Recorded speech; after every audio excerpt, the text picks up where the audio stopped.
All right, earlier this morning I played 9 holes. I played well for 7 holes and terrible for 2 holes.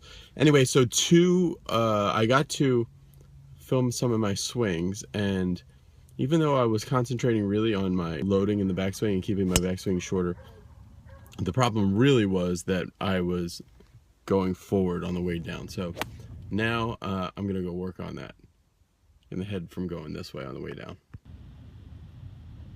Alright, so this was the round that I played earlier that day, and in full motion, whatever, it looked alright, and actually the strike itself was super solid.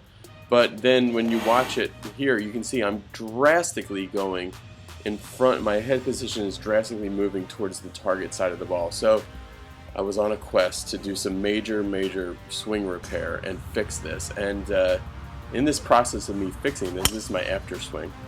After about 3 days of practice working on it. And in this process of doing this, you can just see how I stay behind the ball and I keep my head position right where it was. In the process of doing this, I really think it's worth you guys checking it out, because I think I've keyed on to something that's really useful for you guys to see. Do me a favor for a second? Yeah.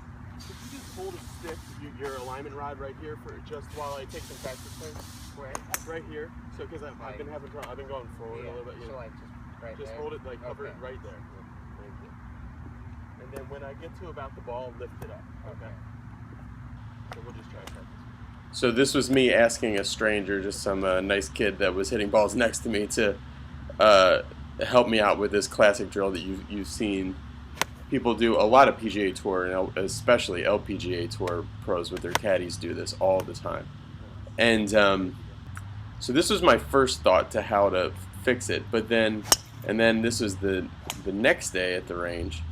I had this is my friend Steve, and I asked him to do the same thing, and I started hitting it really well. Yeah. But I noticed that it had some problems with it.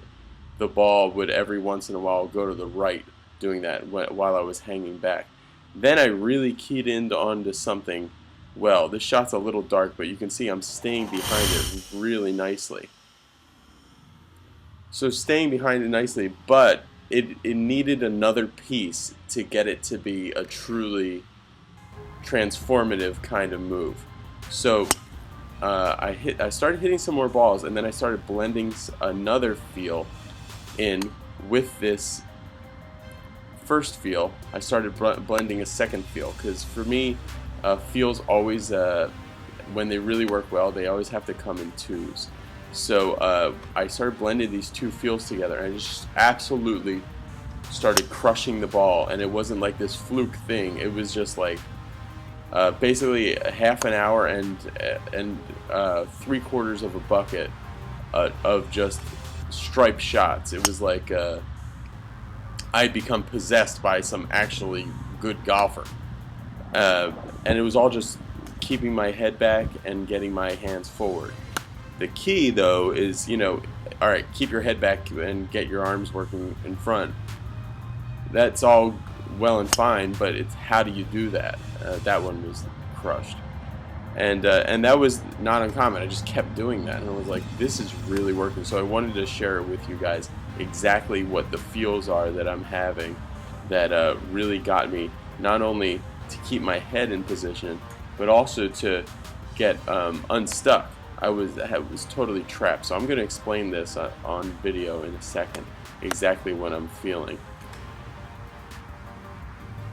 Alright, so good feels in golf for me always come in twos. So the two things that I'm trying to do right now is I'm imagining that from where the ball is, there's just a big pane of glass, and I have to get the club, because I have a tendency to get in front of it, and I have a tendency to get stuck. I'm thinking I have to get the club through the pane, breaking the pane of glass, this vertical pane of glass here, first, before my head can come on this side and finish. So you really should feel as if that pane of glass, when you're set up, is on your cheek. Feel the coldness of the pane of glass. And then you break the glass like that, and then you can finish into an upright, normal position, so you don't have to get like a reverse C. The second thing is I'm imagining, because I get pinned, my left arm gets pinned and stuck behind me, like this. the second thing I'm thinking is that I have like a ninja star. If you watch my video with Monte, we talk about getting the left arm off the chest, and sometimes I have a problem doing that because I slow my hips down to do that. So just as an image, I'm imagining throwing. Imagine you have in your left hand a ninja star, and you're throwing it low down the target line. You want to go like this, and then let it go. You would go like this. And see how fast the arm goes. Those two feels. They have some really cool results.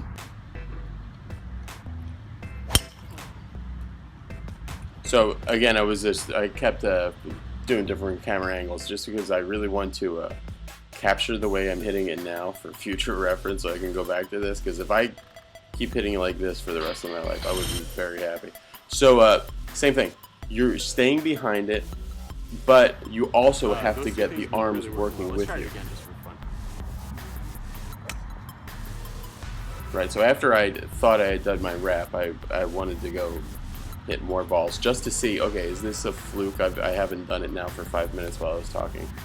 Let me just see. So if you do just keeping your head behind the pane of glass until you break it, you might fade it every once in a while.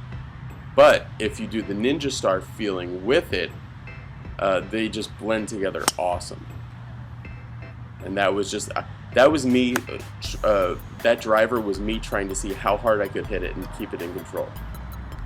All right, that was two more really good shots. That last drive, I was swinging way out of my shoes, just ninja star down the line, and breaking the pane of glass. And, thinking my head's got to stay behind it.